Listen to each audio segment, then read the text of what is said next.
Luke 9:23-26.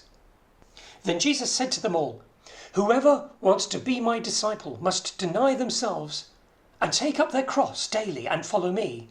For whoever wants to save their life will lose it, but whoever loses their life for my sake will save it.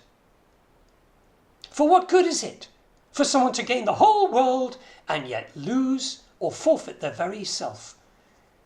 Whoever is ashamed of me and my words, the Son of Man will be ashamed of them when he comes in his glory and in the glory of the Father and of the holy angels."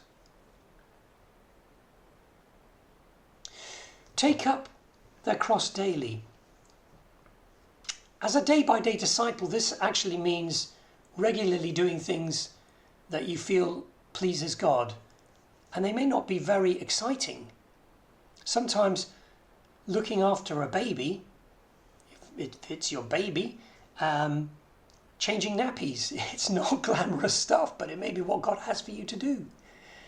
Maybe God has for you to cook a meal for someone or welcome them into your home. Or maybe God has for you to speak to a friend you haven't spoken to for ages, or to forgive someone, which is incredibly painful to do. It's not glamorous being a day-by-day disciple. It's just getting on with everyday life in a way that pleases God.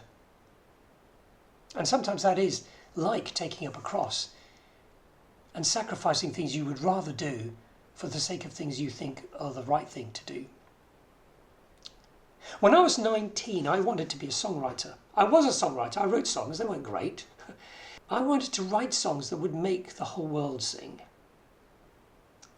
Love the world, and the world will love you back. That's what I thought. And then John Lennon was assassinated. And that really hit home. I struggled with that, as many of us in our generation did. We loved John. But that's kind of what John Lennon found. The world doesn't love you back. Lennon was hounded by political authorities who thought he was a dodgy geezer. They didn't kill him. Someone else did that, sadly. And the world carried on without him. It's really tough. And at that point, I realized when I read this bit of the Bible, I could gain the whole world and write songs for them and have them all sing. But when I die, what then? People would be sad and miss me, but what about my eternal spirit? And this verse stood out to me one day as I was reading it. It stood out to me in bold letters.